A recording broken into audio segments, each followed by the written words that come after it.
మాకు వెంటనే job calendar release చేయాలన్నా. మీరు 2 సంవత్సరాల నుంచి కూర్చొని చదువుకుంటున్నాం, ఇంటికి నుంచి ఇబ్బంది పడుకుంటా పనికి పోయి మా అమ్మ నాన్న డబ్బులు పంపించుకుంటే చదువుకుంటే ఏ ముఖ్యమంత్రి కూడా రాలే కదా, 2 సార్లు వచ్చింది. ఎందుకు వచ్చిందన్న? మా కోసం వచ్చింది. ఈరోజు ఏదో పోలీసు వాళ్ళు అటు పెట్టుకున్నా గొప్ప అన్న, విద్యార్థులతో వచ్చి మాట్లాడమన్నా, మా సమస్యలు ఏంటో తెలుస్తాయి. పోలీసు వాళ్ళని ఇంటెలిజెన్స్ని లోపల పెట్టుకొని వస్తే ఎవరి కోసం వచ్చినన్నా? ఎవరు మా కోసం వచ్చిండు? ఇది అడగండి అన్న, యూనివర్సిటీ మొత్తం ఒక్క విద్యార్థిని సంతోషంగా ఉన్నారని. ఈరోజు సీఎం రేవంత్ రెడ్డి గారు ఇక్కడ ఉస్మాన్ యూనివర్సిటీకి వస్తారంటే జాబ్ క్యాలెండర్ ఇస్తారని ఎంతో ఉత్సాహంతో మేము ఇక్కడికి వచ్చినాం. కానీ జాబ్ క్యాలెండర్ పదం తీయకుండా వెళ్ళిపోవడం జరిగింది.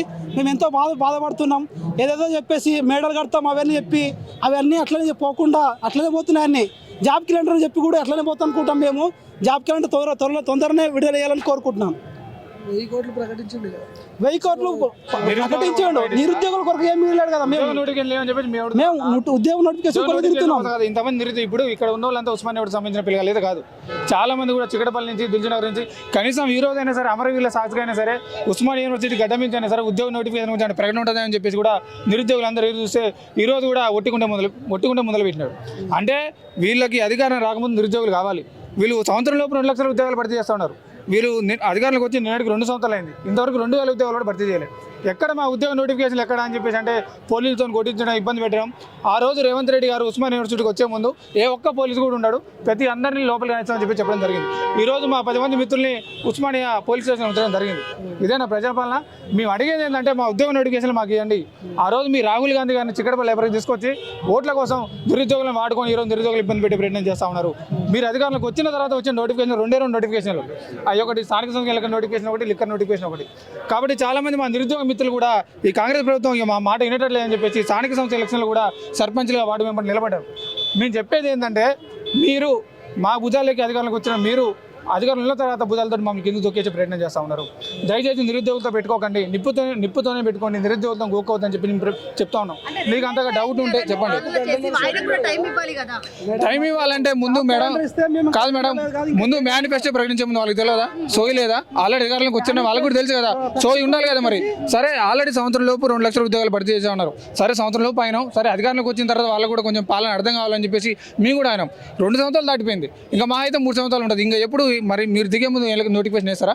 అసలు మీరు వేస్తారా అని క్లారిటీ చెప్పండి. మీ మంత్రులకు ఒక క్లారిటీ ఉండదు. నెలకు ఒకసారి క్యాబినెట్ మీటింగ్ అని చెప్పేసి పెడతారు. మంచిగా ఛాయ్ తాగుతారు, టీ తాగుతారు, ముచ్చట్లు పెట్టుకొని బయటకు వస్తారు తెలియదు. కానీ ఒక మంత్రి 80,000 ఉద్యోగాలు అంటారు, ఒక మంత్రి 60,000 అంటారు, ఒక మంత్రి 1,00,000 అంటారు. మీలో మీకు సఖ్యత లేకపోతే మేమేం అర్థం చేసుకోవాలి? ఆ గ్రూప్ 2 సంబంధించి ఒక సిలబస్ కమిటీ అని చెప్పి చేశారు. ఆ సిలబస్ కమిటీ అది ఉందో మరి సెలకాలని చెప్పేసి నిద్రపోయి పండుకుందో కూడా మాకు అర్థం కాని పరిస్థితున్నది. దయచేసి మీరు ఏం చెప్పదలుచుకోరో మాకు క్లారిటీ చెప్పండి. నిరుద్యోగులను చెప్పండి. ఎవరో కొంతమంది మధ్యలో పకోడీగాలను నమ్ముకొని వాళ్ళు పోయి మీకేదో ఇక్కడ ఏం జరగట్లేదు, నిరుద్యోగులను సుఖాన్ని అని చెప్పేసి మీరు ఎట్లా అనుకుంటారు? నిరుద్యోగులందరూ ప్రశాంతంగా ఉంటే ఉద్యోగ నోటిఫికేషన్ల కోసం పోరాడకపోతే ఇంతమంది నిరుద్యోగులు దేనికోసం వచ్చారు? వీళ్ళందరూ ఉస్మాన్ యూనివర్సిటీలో ఉండాలి కాదు, చాలా మంది కూడా అశోక్ నగర్ నుంచి కానీ దిల్సుఖ్ నగర్ నుంచి కూడా వచ్చారు. కనీసం ఈ రోజైనా ఉద్యోగ నోటిఫికేషన్ గురించి ప్రకటన వస్తుందని చెప్పేసి కూడా. కానీ ఈ రోజు సీఎం గారు దాని గురించి కూడా మాట్లాడబోయేసరికి చాలా మంది నిరుద్యోగులు కూడా ఇబ్బంది పడుతూ ఉన్నారు. నేను ఒకటే చెప్తున్నా మేడం, ఎవరు అధికారంలోకి వచ్చినా నిరుద్యోగులను వాడుకుంటున్నారు. అది 10 ఏళ్లలో కేసీఆర్ అధికారం బాలేదు కాబట్టి ఇక్కడ వారిని ఓడించి ఇంట్లో కూర్చోబెట్టినాం. వీరికి కూడా త్వరలో అదే గది పడతాయని చెప్పి మేము చెప్తా ఉన్నాం. ఎందుకంటే ఎవరు అధికారంలోకి వచ్చే ముందు కూడా ప్రతి ఒక్కరు నిరుద్యోగులను యువతను వాడుకుంటున్నారు. హామీలు ఇస్తాం, ఇది చేస్తాం, అది చేస్తాం అని చెప్పేసి. కానీ అధికారంలోకి వచ్చిన తర్వాత వాళ్ళకి ఇష్టానికి వాళ్ళు ఇష్టం వచ్చినట్టు వాడుకొని తర్వాత నిరుద్యోగులను విస్మరించి నోటిఫికేషన్ గురించి అడిగితే అనవసరంగా కేసులు పెట్టుకుంటా ఇబ్బంది పెట్టే ప్రయత్నం చేస్తా ఉన్నాం. హిట్ టీవీ యాప్, ఇందులో short news, live news, entertainment shows, movies, digital magazines తో పాటు మీ జిల్లా వార్తలను కూడా ఫ్రీగా చూడొచ్చు. ఇంకెందుకు ఆలస్యం? వెంటనే హిట్ టీవీ యాప్ ని డౌన్లోడ్ చేసుకుని ఫ్రీగా ఎంటర్టైన్మెంట్ పొందండి. Hit TV app. Hit TV app. Please download hit TV app. Hit TV app ని ఫ్రీగా డౌన్లోడ్ చేసుకుని ఎంజాయ్ చేయండి. మీకు నచ్చిన ఎంటర్టైన్మెంట్ కోసం హిట్ టీవీ యాప్ ని ఫ్రీగా డౌన్లోడ్ చేసుకుని ఎంజాయ్ చేయండి. హిట్ టీవీ యాప్ ని డౌన్లోడ్ చేసుకుని ఆస్వాదించండి, ఆశీర్వదించండి. ఇంతమంది సెలబ్రిటీలు హిట్ టీవీ యాప్ ని డౌన్లోడ్ చేసుకోండి అని చెప్తున్నారంటే ఎంత మంచి యాప్ ఆలోచించండి. అమెరికా అమెరికా అమెరికా అమెరికాలో చదవాలనుకునే వాళ్ళకి విశ్వసనీయమైన పేరు మన శౌర్య కన్సల్టెన్సీ. UK లో 1 year masters. UK లో 1 year masters. 2 years work permit up to 5 years visa. Contact Shaurya Consultancy.